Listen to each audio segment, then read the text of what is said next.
तो class 12th के बच्चे, आपके लिए मैं आप एक और छोटा सा वीडियो लेकर के आया हूँ। आप थोड़ा समय निकाल करके आप इसको जरूर देख लीजिए, क्योंकि एग्ज़ाम के लिए, जैसा कि मैंने पहले भी कहा है, नॉलेज आपका बहुत स्ट्रांग है, आप बहुत ज़्यादा जानते हैं, आपको सारी चीज़ें याद है, तो मानसिक रूप से आपको स्ट्रांग होना ही चाहिए और तैयार भी रहना पड़ेगा।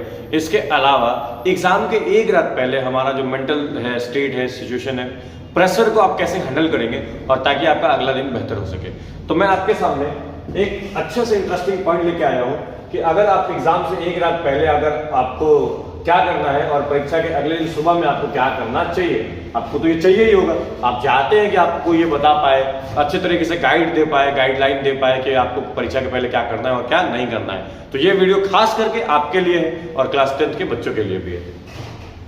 तो आप एक बात ध्यान रखिए कि परीक्षा से एक रात पहले और परीक्षा की सुबह आपकी मानसिक स्थिति उतनी ही इंपॉर्टेंट है जितना कि आपका साल भर का पढ़ाई। अगर हमने साल भर बहुत मेहनत करी है लेकिन एग्जाम के एक रात पहले हम नर्वस हो जाते हैं, हमारा ब्रेन जो है वो एकदम से कोलैप्स कर जाता है, चीज़ें भूलने लग जाते हैं, डिप्रेशन में हम चलने लगते हैं, तो ये एकदम नुकसान, इसके कोई फायदा है ही नहीं, किसी का नहीं।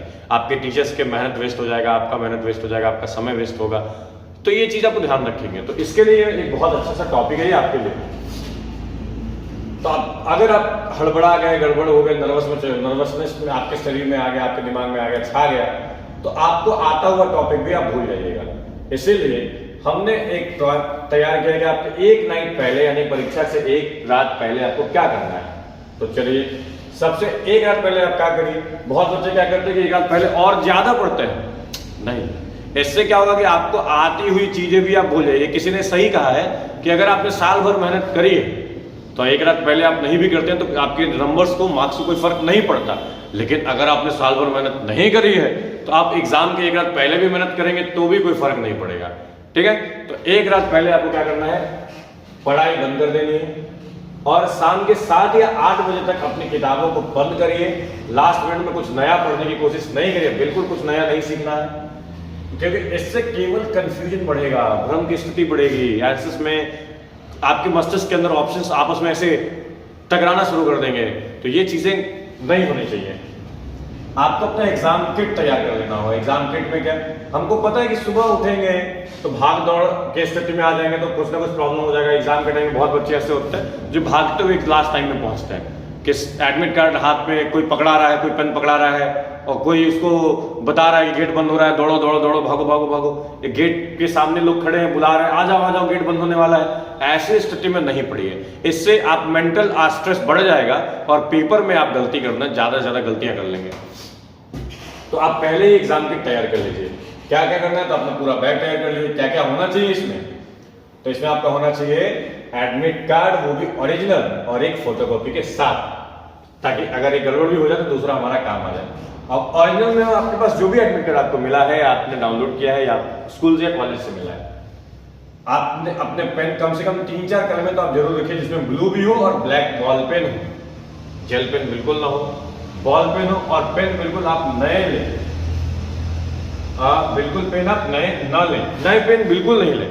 नए पेन जो होते हैं शुरुआत में चले नहीं होते हैं, तो प्रॉब्लम ये होता है कि स्टार्टिंग में हमको उससे ज्यादा मेहनत करना पड़ता है। इसीलिए कुछ चले हुए पेन लीजिए, कुछ लिखा हुआ पेन लीजिए, आधे रिफिलों वाले कलम लीजिए, जिससे कि वो चला हुआ रहे, स्मूथ चल रहा होगा, आपका समय उसमें काफी बचेगा, वो फ्री चला हुआ रहेगा, ताकि बीच में वो अटकेंगे नहीं और मक्खन की तरह चलेंगे।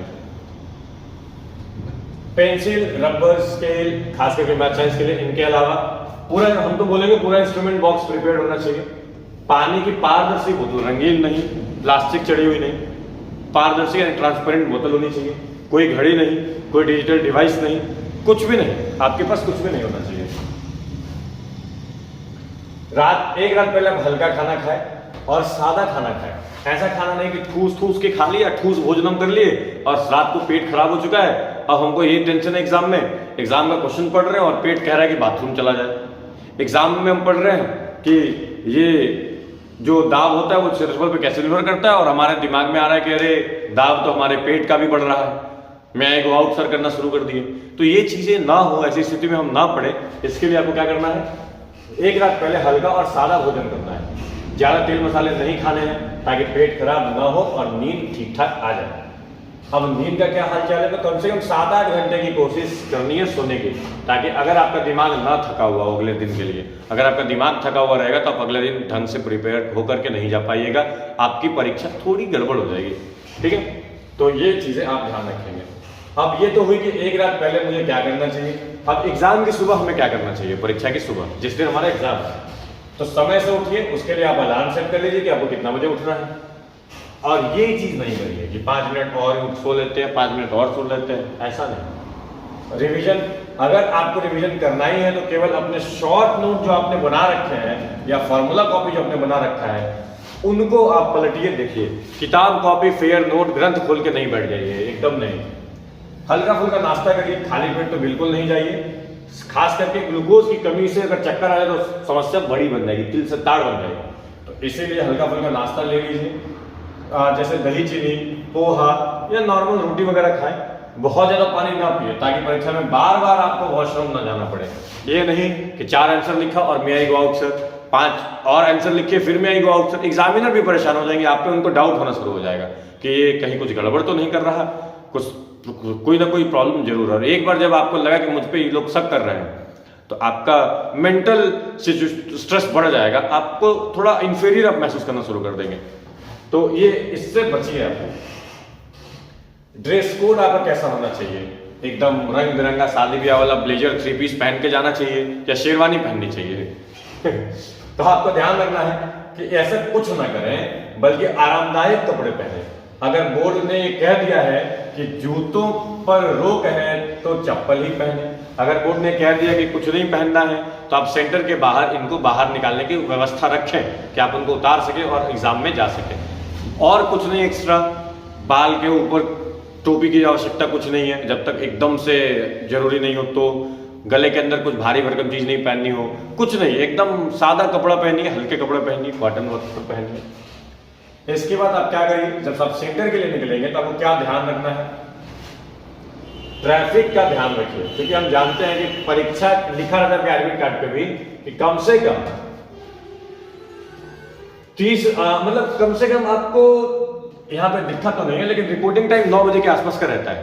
तो आपको ये मान के चलना होगा कि मेरे मैप के रास्ते पे 30 मिनट दिख रहा है, तो बोर्ड के पेपर में भयानक जाम की स्थिति पैदा होती है। तो इससे बचने के लिए हम लोग क्या करना होगा, क्या कोशिश करनी चाहिए कि अगर आपका मैप 30 मिनट का रास्ता दिखा रहा है तो आप 1 घंटा एक्स्ट्रा टाइम लेकर के चलिए।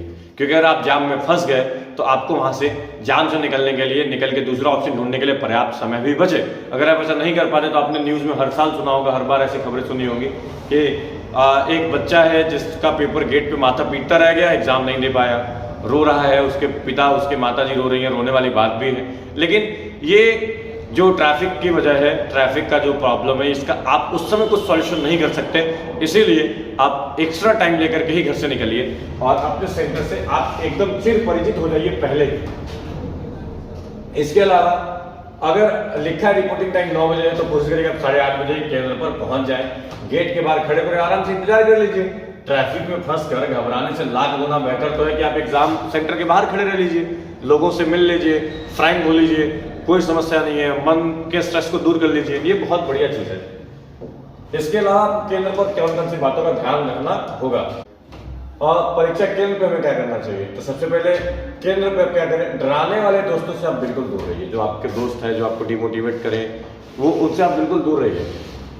सेंटर के बाद आपको ऐसे कई सारे दोस्त मिलेंगे जो आपसे कहेंगे अरे तूने वो टॉपिक तो पढ़ा, वो तो एकदम कंफर्म आने वाला है, और आप पता चला कि आपने वो टॉपिक पढ़ा था बट अभी आप मिस कर रहे हो। तो इससे आपका और नर्वसनेस बढ़ जाएगा और आने वाले क्वेश्चन सब भूल जाएंगे। तो ना ये आपको करना है, ना ये आपके साथ कोई और कर पाए, उनके साथ नहीं रहना है। इससे आपका कॉन्फिडेंस गिर जाएगा। खुद पर भरोसा रखिए। इसके अलावा तलाशी में सहयोग करिए। ये क्या चीज है, तो कहता है कि बिहार बोर्ड में आपका एग्जाम जब भी शुरू होने वाला रहता है उसके पहले आप बाहर तलाशी ले जाते, तो आप उनको आराम से सब कुछ दिखा देते, तसल्ली से ले भाई ये पैकेट भी देख ले, ये पैकेट भी देख ले, ये पैकेट भी देख ले, कोई भी सारे पैकेट देख ले, अपना तो पढ़ के आ रखा है, हम चीटिंग करने वाले बच्चे नहीं है, ये आप आराम से बाहर दिखा सकते हैं। और मुझे उम्मीद है कि आप ऐसा ही करेंगे, क्योंकि गलती से अगर कोई कागज का टुकड़ा भी आपके पैकेट में रह गया और क्लास में पकड़े गया तो इससे आपका बहुत अधिक तो नहीं लेकिन मोरल जरूर डाउन होगा, आपको बुरा लगेगा, डिप्रेशन में आप जाएंगे। आप एग्जाम हॉल में क्या करिए, तो आप सीट पर बैठिए और 2-3 मिनट गहरी लंबी सांस लीजिए। बैठ जाइए आराम से,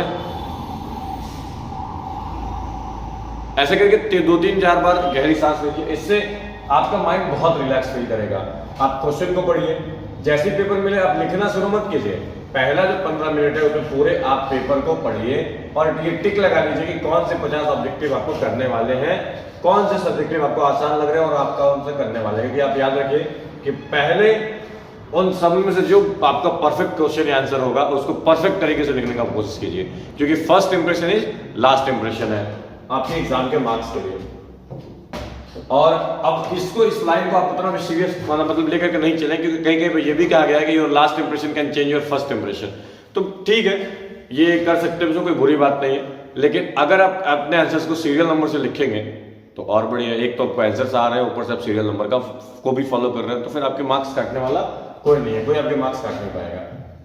ठीक है, आज के इस वीडियो में हम लोग अभी इतना ही चर्चा करेंगे, फिर हम लोग मिलते हैं अपनी अगली वीडियो में।